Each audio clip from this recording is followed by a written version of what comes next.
Je m'appelle Speedy Graffito, je suis artiste plasticien, surtout peintre, car c'est la peinture que je préfère. Moi, ce qui m'intéresse, c'est l'art en général et l'histoire de la peinture, en fait, car j'ai l'impression que c'est une grande famille, en fait, et que je suis un des derniers maillons de la chaîne.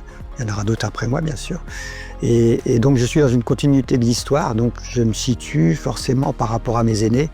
Le travail de mes aînés sur de tout ce qu'ils ont fait, et c'est toute cette peinture existante qui m'a nourri et qui a fait qui je suis aujourd'hui. Donc je vais me servir de toutes ces références, parce que je me suis construit avec ces références, et je vais les réintégrer dans mes toiles pour raconter une histoire qui est mon histoire, et qui est aussi l'histoire de tout le monde, parce que j'aime que les gens puissent se projeter dans mes œuvres.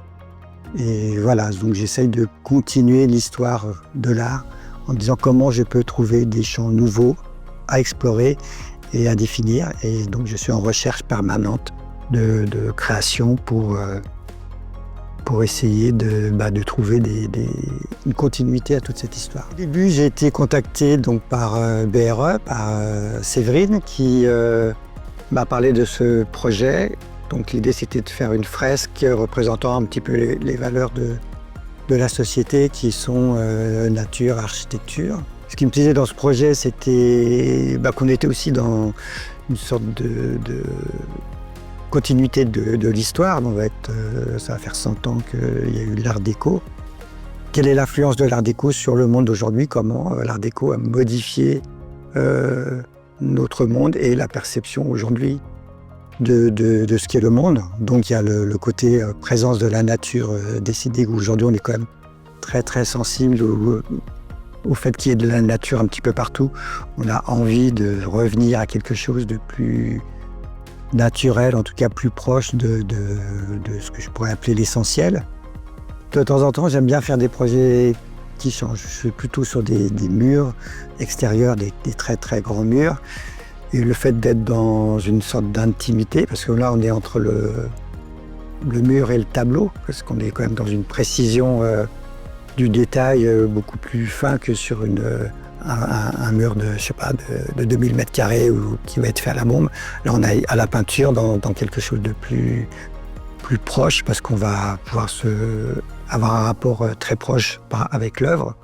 Et ce qui m'intéresse, c'est que le tableau ne se livre pas tout de suite, c'est-à-dire on va avoir une première impression, le tableau va nous renvoyer une sorte d'énergie plus ou moins positive suivant notre sensibilité, et puis on va essayer de comprendre, on va essayer d'assembler tous ces éléments entre eux pour y trouver une histoire, et souvent c'est notre propre histoire en fait qu'on va projeter sur l'œuvre, et voilà ce qui m'intéresse, ce sont des supports à rêver, on va dire, et à se trouver et se raconter. Plusieurs thématiques ont été abordées dans la fresque. Il y a d'abord la ville, on est à Nancy, donc il y a quand même des monuments qui sont très représentatifs de la ville, que j'ai envie de mettre dans la fresque pour situer l'endroit. Et j'avais envie de parler et de nature et d'architecture, donc la nature avec l'Art Nouveau, donc les courbes de la végétation, les courbes qu'il y a dans les graphismes Art Nouveau, et puis Art Déco avec plutôt le côté ligne, le côté construction, architecture. Et en même temps, j'avais envie de parler des formes, parce que je suis très très intéressé par les formes, l'évolution des formes, etc. Et toute l'histoire, j'avais envie de parler de l'histoire de la forme, en partant en point de départ de l'Art Nouveau, l'Art Déco, et puis de les faire évoluer à aujourd'hui.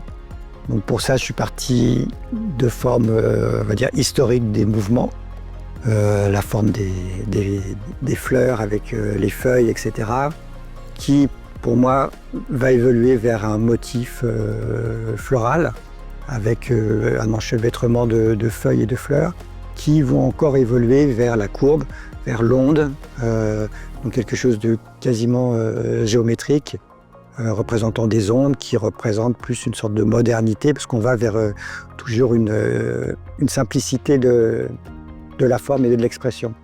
Et pour l'art déco, pareil, l'art déco avec ses lignes, ses triangles, etc. J'ai fait évoluer ça vers des cubes en volume, c'est-à-dire d'un seul coup on est passé du à plat au volume. Donc ça peut faire référence aussi aux travaux de Vasarely ou des choses comme ça, plus sur les trompe-l'œil en volume, qui vont évoluer eux-mêmes vers le pixel, vers le carré de couleur, qui est la forme la plus simple de la géométrie, qui représente un peu le monde d'aujourd'hui où on est tous connectés. Voilà. Donc il y a toute cette histoire de l'évolution du motif, il y a toute cette histoire aussi du monde de l'art. Là, je suis parti d'une silhouette, la silhouette de Stanislas. Et dans cette silhouette, j'ai essayé de raconter toutes mes inspirations qui vont se mélanger dedans. J'avais envie aussi de mettre la basilique, pour avoir une sorte des écritures différentes, une écriture très figurative, des écritures en aplat, des écritures en matière avec le fond, et de mélanger toutes ces écritures pour créer un monde complet.